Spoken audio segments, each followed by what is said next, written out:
చాలా క్లుప్తంగా కొన్ని మాటలు పంచుకుంటాను.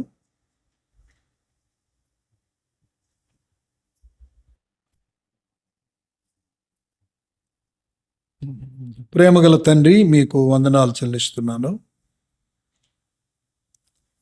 మీ దయ వలనే బ్రతుకుతున్నాము, ఉనికి కలిగి ఉన్నాము, చలించుచున్నాము. మీకు వేరుగా ఉండి ఏమీ చేయలేమనే అనుభవాలు ఎన్నో మీరు మాకు ఇస్తున్నందుకు వందనాలు. గత సంవత్సరాలన్నిటిలో మారని మార్పు లేని మీ మంచితనము, మీ విశ్వాస్యత, మీ సంఘం పట్ల మీరు విస్తరింపచేసి బలహీనులను బలపరిచి నీ మహిమ కొరకు మీరు వాడుకున్నందుకై వందనాలు. సంఘ చరిత్రలో ఆయా సందర్భాల్లో ఆయా సమయాల్లో ఆయా వ్యక్తులను మీరు వాడుకొని నీ సంఘమును నీవే నేటి వరకు కట్టుచూ వచ్చినందుకు నీకు వందనాలు చెల్లిస్తున్నాను. దేవా, దేవుడు తన స్వరక్తమిచ్చి సంపాదించిన సంఘమును కాయుటలో తమ వంతు తాము నెరవేర్చిన వారందరిని బట్టి నీకు వందనాలు.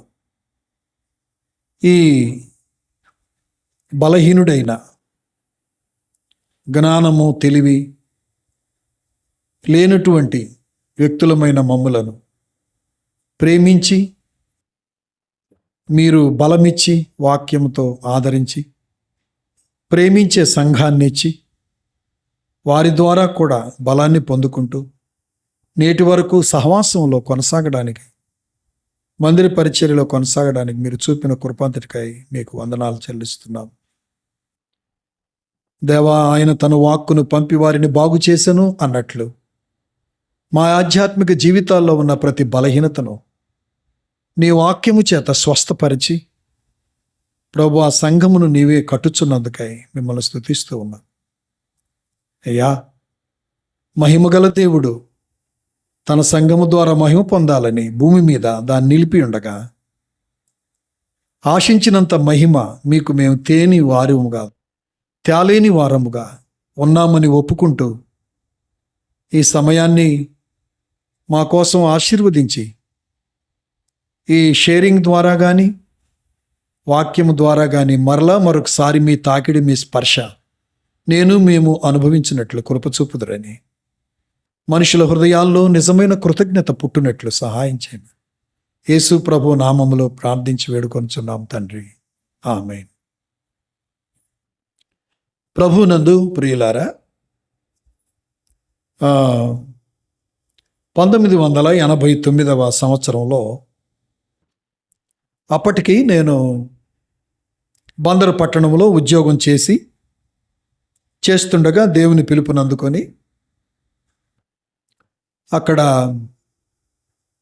బందర్లో ఎఫ్ఎంపిబి మిషనరీ వారు ఏర్పాటు చేసిన 3 కూడికల్లో చివరి మీటింగ్లో ప్రకాష్ ఎస్డైన్ గారు పలికిన మాట, if not you who, if not now when, నీవు కాకపోతే ఇంకెవరు, ఇప్పుడు కాకపోతే ఇంకెప్పుడు అని అంతకుముందే దేవుడు నన్ను ప్రిపేర్ చేస్తూ ఉండగా ఆ చివరి మాట నన్ను పట్టుకొని ఒక తీర్మానానికి నడిపించగా దానికి రిజైన్ చేసి మినిస్ట్రీకి రావడం ప్రభు సహాయం చేశాడు. తర్వాత మదనపల్లి శానిటోరియం అనే ప్రాంతానికి అప్పుడు నాకు బాగా నిమ్ముండేది. మచిలీపట్నం నుండి డైరెక్ట్గా మదనపల్లి వెళుతున్నప్పుడు ప్రభు నన్ను అసలు సేవకు పిలిచాడా లేదా, నన్ను ఆత్మల రక్షణ భారం బిఏ చదివేటప్పటి నుంచే ఉంది, అయితే ఇది కరెక్టా కాదా అని డెసిషన్ తీసుకున్న తర్వాత కూడా నాకు డౌట్ వచ్చింది. మదనపల్లి వెళుతున్నప్పుడు అక్కడ ఎవాంజలికల్ యూనియన్ గ్రాడ్యుయేట్స్ ఉంటారు, నాకు తెలుసు. అక్కడ జోసఫ్ అని ఒక ఆర్ఎంపీ డాక్టర్ నన్ను రిసీవ్ చేసుకుని శానిటోరియంకి తీసుకెళ్ళి డాక్టర్ దత్త అనే ఆయన ఉన్నాడు అక్కడ మదనపల్లిలో. ఆయన్ని కలిసాము, ట్రీట్మెంట్ ఇచ్చారు, అయిపోయింది. అయితే ఒక స్కూల్లో, ఒక కాలేజీలో హాస్టల్కి నన్ను తీసుకెళ్లారు. అప్పుడు నేను దేవుని ఎదుట పెట్టుకున్న ఒక చిన్న గుర్తు ఏంటంటే, ప్రభువా, నీవు నన్ను ఆత్మలను రక్షించడానికి పిలిచిన మాట సత్యమైతే ఈ క్లాస్లో నేను వాక్యం చెప్పేటప్పుడు ఒక 4-5 ఆత్మలన్నా రక్షించబడాలి అని ఒక సూచన పెట్టుకున్నాను. అప్పుడు మార్కు సువార్త 2వ అధ్యాయం ధ్యానం చేస్తూ, కుమారుడా, నీ పాపములు క్షమించబడి ఉన్నవని పక్షవాయువు గలవానితో చెప్పాను. అతనుకున్న సమస్య పక్షవాయువు అయితే పాపము సంగతి ఎందుకు ఎత్తాడు అనే దాని మీద స్టడీ చేస్తూ, instead of healing why he mention the importance of forgiveness of sin అని దాని మీద మాట్లాడినప్పుడు ఆ స్టూడెంట్స్ వాళ్ళ యొక్క లెవెల్లో ఉండే సమస్యల్ని తీసుకొస్తూ యేసు ప్రభువే జవాబు అని చెప్పినప్పుడు 5 చేతులెత్తి తీర్మానం చేసి రక్షించబడ్డారు. Praise the lord.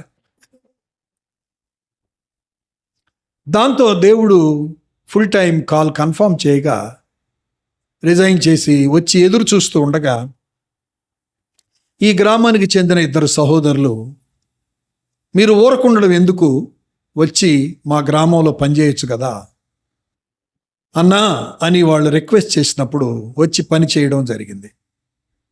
అయితే ఇదివరకు మనమున్న మందిరంలో పనిచేస్తూ ఉండగా సరే దేవుని నడిపింపును బట్టి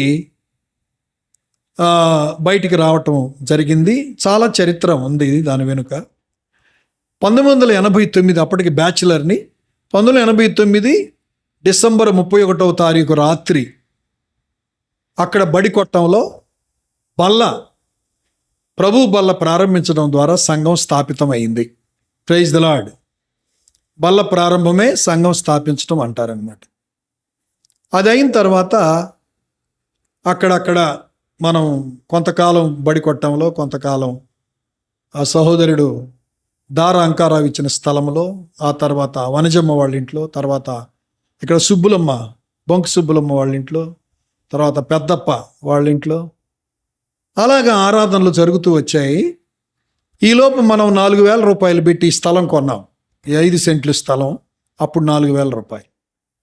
అప్పుడు చినిగే వెంకటరాజ సుబ్బయ్య ఆయన ఇచ్చాడు. తర్వాత మన డానియల్ వాళ్ళ చెల్లి ఆమె కొనుక్కుంది అనుకుంటాను, సుబ్బులమ్మ, ఆమె మనకి ఈ స్థలం ఇచ్చింది. సరే, దేవుడు ఈ స్థలం ఇచ్చిన తర్వాత 1993వ సంవత్సరంలో దీనికి పునాది వేయడం జరిగింది. అప్పుడు గూడూరు రవికుమార్ గారు, ఆయన దైవజనులు, ఆయన దీనికి పునాది వేయడం జరిగింది ప్రార్థనాపూర్వకంగా. 95లో దేవుడు ఈ మందిరాన్ని కట్టడానికి, ఒక రేకుల షెడ్ కట్టడానికి ప్రభు సహాయం చేశాడు. అయితే ఈ నేపథ్యంలో అక్కడి నుండి బయటకు వచ్చినప్పుడు సంఘటన ఏంటంటే, కొంత శోధన వచ్చింది, మీకు తెలుసు. ఆ బయట కొట్టంలో ఉన్నప్పుడు అక్కడ కూడా లేకుండా చేద్దాము అని అనుకున్నారు. ఎందుకంటే అది అన్న అనవసరంగా వెళ్ళాడు, అట్లయినా ఆటంకపరిస్తే మళ్ళీ వస్తాడని కొంత ఆటంకం కలుగు చేశారు. అయితే అప్పుడు నేను ప్రార్థన చేసి దేవుని వాక్యాన్ని చూసినప్పుడు ప్రభు అన్నాడు, ఈ యుద్ధము మీరు కాదు, దేవుడే జరిగించును అని చెప్పాడు. తర్వాత చాలామంది వచ్చి పెద్దవాళ్ళు, మీరు ఎందుకయ్యా అటు ఇటు తిరగడం, అక్కడక్కడ పెట్టుకోవడం, ఇదంతా ఎందుకు, మరలా రండి అని ఆ సంఘానికి చెందినటువంటి, ఆ మందిరానికి సంబంధించిన మనవాళ్లే కొంతమంది పిలిచినప్పుడు వెళదామో వద్దా అని వాళ్ళు తాళాలు ఇచ్చి మీరు రండి అని పిలవడానికి ఆ ప్రయత్నం నాకు తెలియగా ప్రార్థన చేయగా ప్రభు యెషయా గ్రంథం 30వ అధ్యాయం ద్వారా దేవుడు మాట్లాడాడు. అదేంటంటే, ఇది లోబడిన పిల్లలకు శ్రమ, ఐగుప్తుకు మీరు తిరుగు ప్రయాణము కట్టుట వలన మీకు సిగ్గును అవమానమును కలుగుననే వాక్యం. Don't go back to Egypt అని చెప్పాడు దేవుడు. Don't go back to Egypt అన్న తర్వాత ఇంకా వెయిట్ చేస్తూ ఉన్నాం. మరలా ఒత్తిడి వచ్చింది. అప్పుడు ఇర్మియా గ్రంథంలో ఒక మాట కనబడింది. అదేంటంటే, వారు నీ వైపు తిరగవలను కానీ నీవు వారి వైపు తిరగడానికి వీలు లేదని దేవుడు చెప్పాడు. అలాగా మధ్యలో ఒక ప్రశ్న వచ్చింది పాస్టర్మ్మ గారి ద్వారా, ఇలా వస్తుంది ఏం చేద్దామని అంటే, దేవుడు ఒకసారి బయటికి వెళ్ళమన్నమాట సత్యం అయితే మరలా వెనక్కి రమ్మంటాడా, ఆలోచించండి మీరే అని నాకే అప్పగించినప్పుడు ఇర్మియా గ్రంథం వాక్యం ద్వారా దేవుడు దీన్ని స్థిరపరిచాడు. నీవు వారి వైపు, వారు నీ వైపు మళ్ళవలను కానీ నీవు వారి వైపు మలుటకు వీలు లేదని ప్రభువు చెప్పాడు. ఆ రీతిగా అంచెలంచెలుగా ఈ మందిరం కట్టక ముందు చాలామంది పాత్ర ఇందులో ఉంది. నాడు సోదరుడు అంకారావు, చిన్నయ్య సూరి, తర్వాత ఆదినారాయణ, పీటర్ రాజు, వీళ్ళందరూ ఉన్నారు. అప్పుడు వాళ్ళు కొంతకాలం ఉన్నారు. వాళ్ళ తర్వాత ప్రభు ఉద్యోగాలు, సేవ నిమిత్తం వాళ్ళని తీసుకెళ్లారు. అయితే ఇదంతా కూడా 2-3 సంవత్సరాల్లోనే జరిగింది అదంతా. అయితే పత్కమూరి శ్రీనివాసరావు, అలాగే మన సోదరి రాములమ్మ గారు వాళ్ళ ఇంట్లో మేము ఉండేవాళ్ళము. చాలా ఇబ్బందులు పడతా ఉండేవాళ్ళం. ఆహారం విషయం కూడా చెప్తాను. అక్క ప్రెగ్నెంట్గా ఉన్న సమయంలో మనుషులు ఏమన్నా అనుకుంటారని మీటింగ్స్కి వెళ్ళకపోతే అటు ఒంగోలు కొంతమంది దగ్గరికి వెళ్ళి ఇక్కడ కూడా కొన్ని ప్రాంతాల్లో కుటుంబ ప్రార్థనలకి ఆమెను చాలా ఇబ్బంది పెట్టవలసి వచ్చింది. మనుషులు ఏమన్నా అనుకుంటారని ఆ లారీలు ఎక్కడం దిగడం, ఇక్కడ కొన్ని పరిస్థితులు బాగలేక ఒంగోలు వెళ్ళడం అలా జరిగింది. ఆహార విషయం ఏంటంటే పలహారంలో వచ్చినటువంటి శనగపప్పు వాటిని నూరి కారం మిర్చి, ఎర్ర మిర్చి కలిపి ఆ కారం నూరుకొని చాలాసార్లు భోజనం చేయడం జరిగింది. పతకమూరి శ్రీనివాసరావు ఇంట్లో ఆ అనుభవం ఉంది. తర్వాత చాలా ఇళ్లలో అది తెలుసు. అయితే సిస్టర్స్ చాలామంది మమ్మల్ని ప్రేమించి ఆహ్వానించి, అప్పట్లో చాలామంది వాళ్ళ పేర్లు మర్చిపోతానని భయపడతా చెప్పట్లేదు. పేరమ్మని, పంబా మాణిక్యమ్మని, తర్వాత పెద్దప్ప వెంకాయమ్మని చాలామంది ఉన్నారు ఆ రోజుల్లో. ఈశ్వరమ్మ, వాళ్ళందరూ కూడా చారదీశారు, ప్రేమించారు. చాలామంది సిస్టర్స్ మమ్మల్ని చేశారు. అప్పుడు ఒక ప్రశ్న వచ్చింది, ఇంత ఇబ్బందులు ఎందుకు అనే ప్రశ్న వచ్చింది. ఎందుకంటే మీ పాస్టర్మ గారు బీకామ్ బీఈడి చేశారు, జాబ్ వచ్చింది ఆమెకి. అయితే ప్రభు పిలుపునందుకు వెళ్లకుండా ఇటు వచ్చేసింది. అప్పుడు కొంచెం మధ్యలో కొంత కలత వచ్చినప్పటికి కూడా ప్రభు పిలిచాడు, ఆయన నమ్మదగిన వాడు, ఆయన ఏం చేస్తాడో చూద్దామని అలాగా ఉండిపోయాం. తర్వాత కొన్ని డిస్టర్బెన్సెస్ బాగా వచ్చాయి. కొన్ని నిందలు, అపార్థాలు, ఒత్తిడి ఇవన్నీ కూడా వచ్చాయి. వాటన్నిటిలో ప్రభు మందిరం విషయం ప్రార్థన చేస్తూ ఉండగా ఎంత గందరగోళంగా ఉంది, ఎట్లా ప్రభువా అంటూ ఉన్నప్పుడు నిర్గమకాండం 15వ అధ్యాయం, ఈ ఒక్క లేఖనము సరిపోతుంది ఈ పూటకి. చాలా ఉన్నాయి కానీ అవన్నీ చెప్పడం వీలు పడదు. అది చదువుకుందాం అందరం కలిసి, నాతో కలిసి ఈ ఒక్క భాగాన్ని చదివితే మంచిది. 11వ వచనం నుండి చదువుదాం. యెహోవా, వేల్పులలో నీ వంటి వాడెవడు? పరిశుద్ధతను బట్టి నీవు మహనీయుడవు. 15వ అధ్యాయం నిర్గమ 15. స్తుతి కీర్తనలు బట్టి నీవు పూజ్యుడవు, అద్భుతములు చేయువాడవు. నీ వంటి వాడెవడు? నీ దక్షిణ హస్తమును చాపితివి, భూమి వారిని మృంగివేశను. 13 చదవండి మీరందరూ.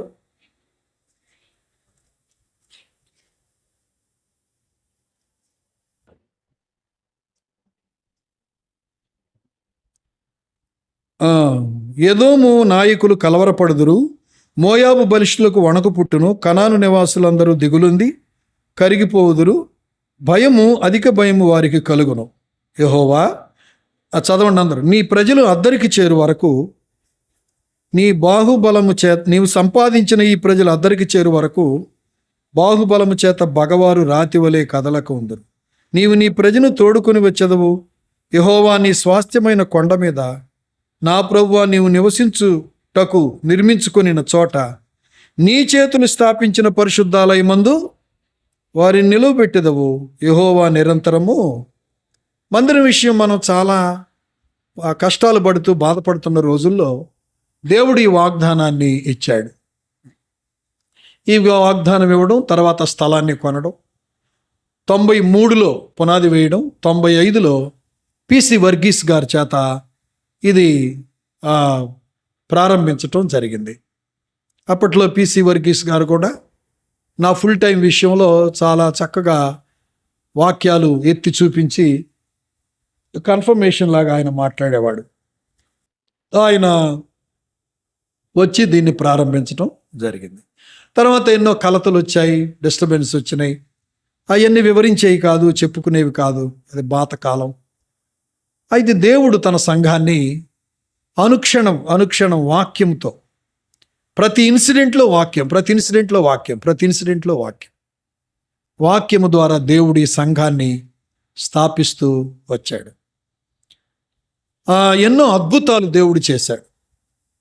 12 సంవత్సరాల నుంచి సంతానం లేని వారికి సంతానం రావడం, ఉద్యోగం లేనటువంటి వారికి వయసు అయిపోయింది, ఉద్యోగం రాదు అనుకున్నటువంటి వారు బాధపడుతూ ఉండగా గవర్నమెంట్లో ఏజ్ ఎక్స్టెండ్ చేయడం, తర్వాత ఏజ్ ఎక్స్టెండ్ చేసిన దాన్ని బట్టి వాళ్ళకు ఉద్యోగం రావడం, ఈ గ్రామంలో ఎన్నో సంగతులు జరిగాయి. పిల్లలు పుట్టి చనిపోతూ ఉంటే అలాగా గర్భము నిలిచిపోవడం అంటే పుట్టకుండా కాదు, వచ్చిన గర్భాన్ని దేవుడు ఆశీర్వదించి మగ సంతానాన్ని ఇచ్చి అనేక మందిని ఆశీర్వదించాడు. సంతాన పరంగా, ఉద్యోగ పరంగా కూడా దేవుడు ఎన్నో అద్భుతాలు చేశాడు.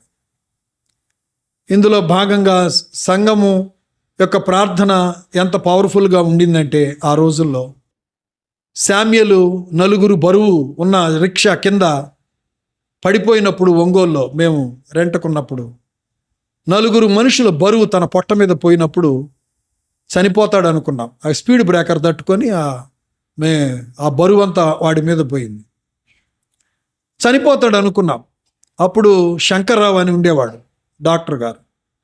ఆయన చెప్పాడు, 24 గంటలు చెక్ చేస్తే కానీ చెప్పలేమన్నారు.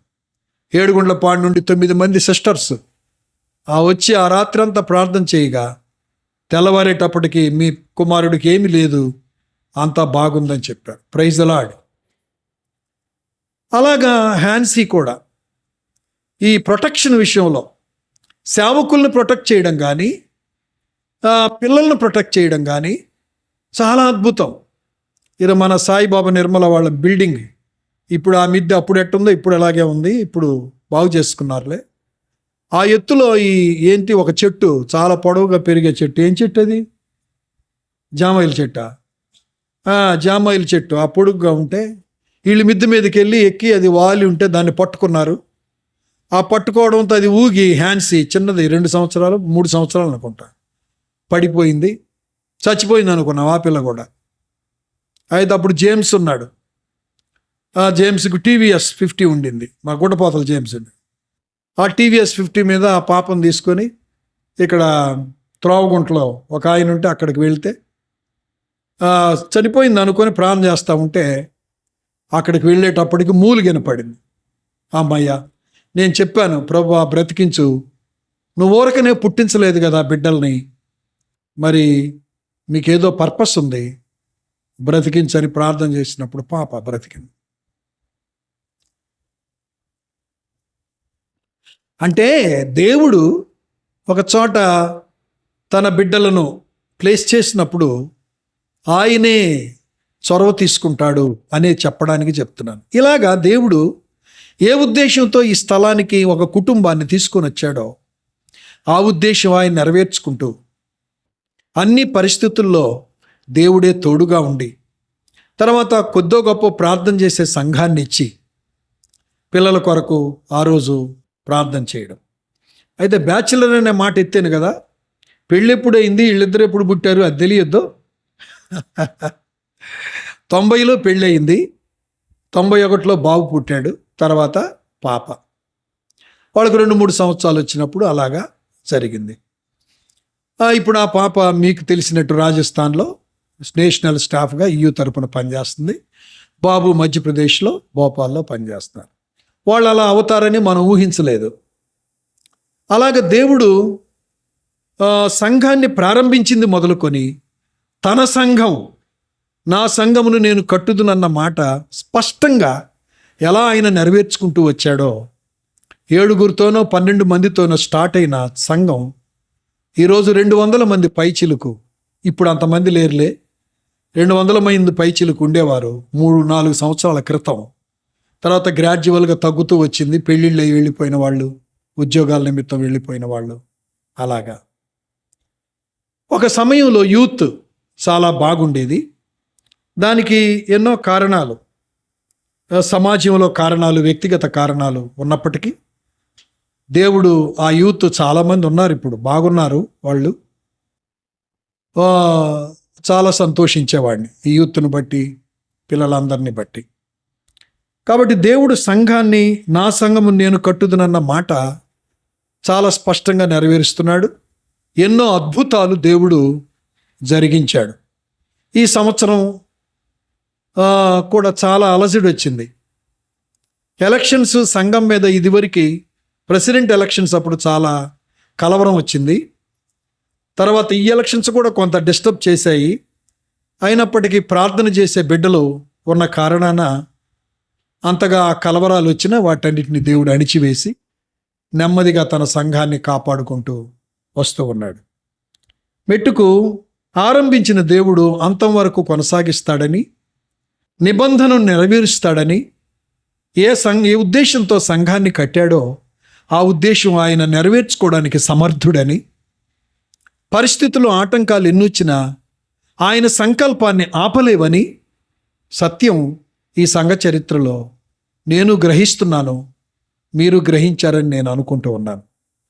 సో వీటన్నిటిని బట్టి మనం ప్రభువుని ఎంతో స్తుతించాలి.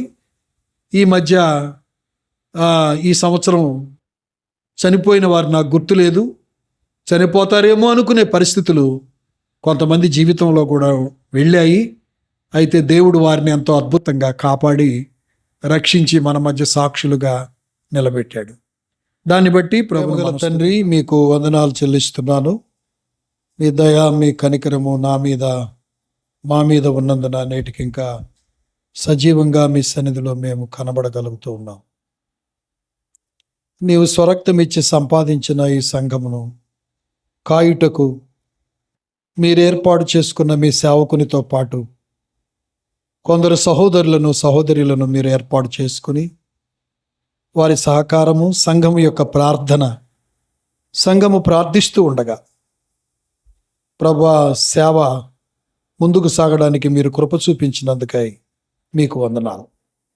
సముద్రానికి అలలెంత సామాన్యమో సంసారానికి, సంఘానికి కూడా సమస్యలంతే సామాన్యం అన్నట్టు ఆ అలలు మీద నడిచి తీరానికి చేరే కృప మీరు మాకు ఇచ్చినందుకై మీకు వందనాలు చెల్లిస్తున్నాం. ప్రభువా చనిపోయే పరిస్థితులు అనేకులకు వచ్చాయి, మీరు కాపాడారు అద్భుతంగా. తమ్ముడు అశోక్ అయితే, కృష్ణకాంత్ అయితే చాలామంది నాయన, వాళ్ళందరినీ కూడా ఎంతో అద్భుతంగా మీరు దాచారు, కాచారు, కాపాడారు. ప్రభువా భయపడిన పరిస్థితులన్నిటి నుండి తప్పించారు, మీకు వందనాలు. ఇది కేవలం నీ కృప. అసలు మేము మా చేతిలో లేము ప్రభువా, మా కాలగతులు మీ చేతిలో ఉన్నాయి. మీరు అనుమతించారు కాబట్టి మేము ఇంకా సజీవంగా ఉన్నాం. ఏనాడో ఈ లోకాన్ని విడిచిపెట్టవలసిందేమో నేను కూడా, నాకు సంభవించిన పరిస్థితులను బట్టి. ఎందుకో నన్ను ప్రేమించి, ఆయుష్ పెంచి, ఆరోగ్యం ఇచ్చి, కుటుంబంగా మమ్మలను కాపాడుతున్నందుకై మీకు వందనా.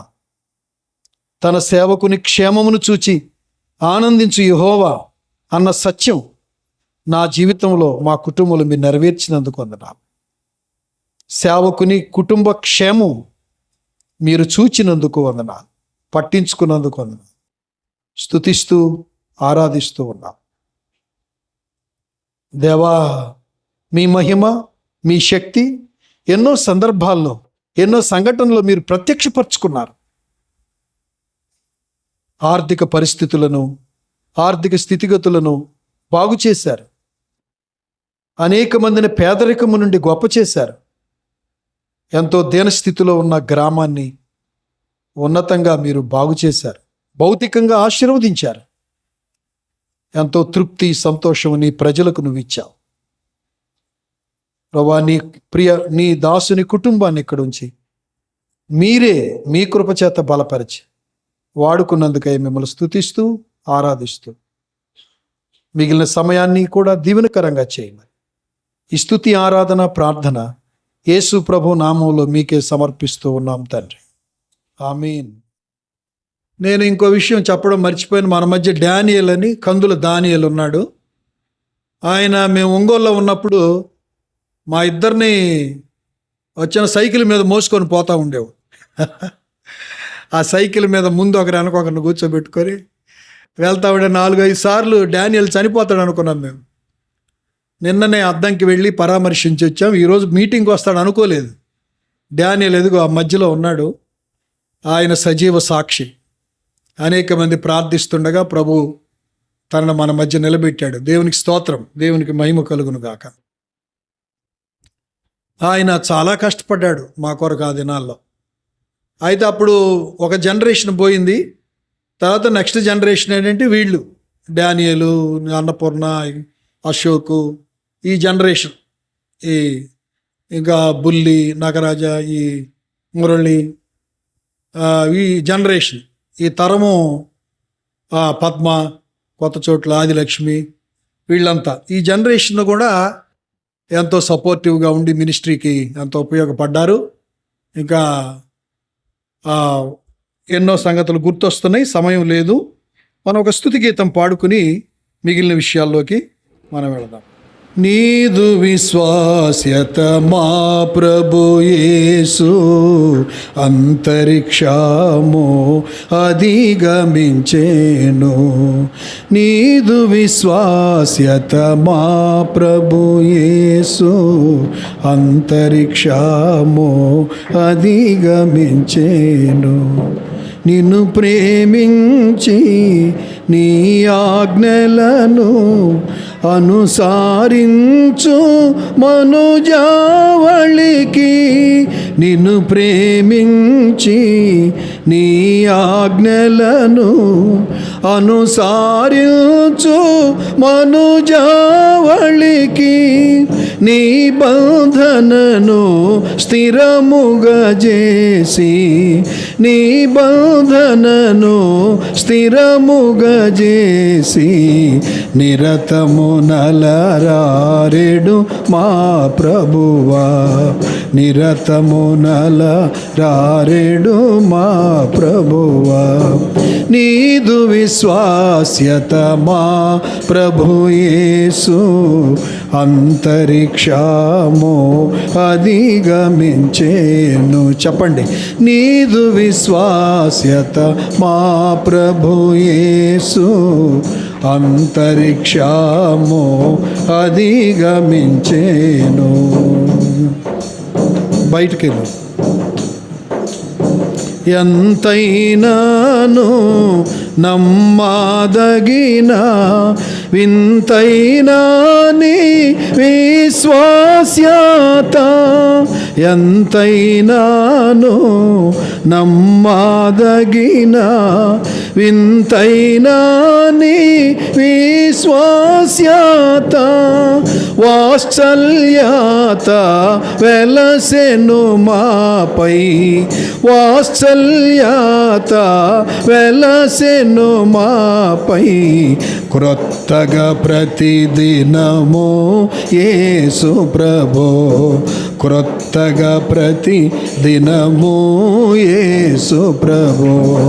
నీదు విశ్వాస్యత మా ప్రభు యేసు అంతరిక్షము అధిగమించేను. నీదు విశ్వాస్యత మా ప్రభు యేసు అంతరిక్షము అధిగమించేను.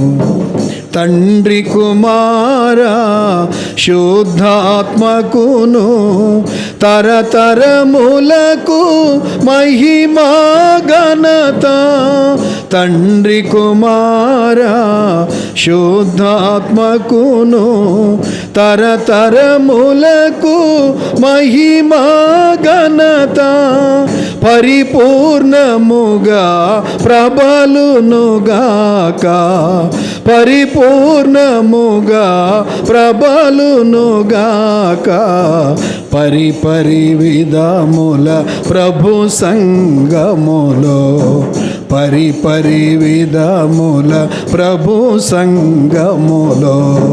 నీదు విశ్వాస్యత మా ప్రభు యేసు అంతరిక్షము అధిగమించేను.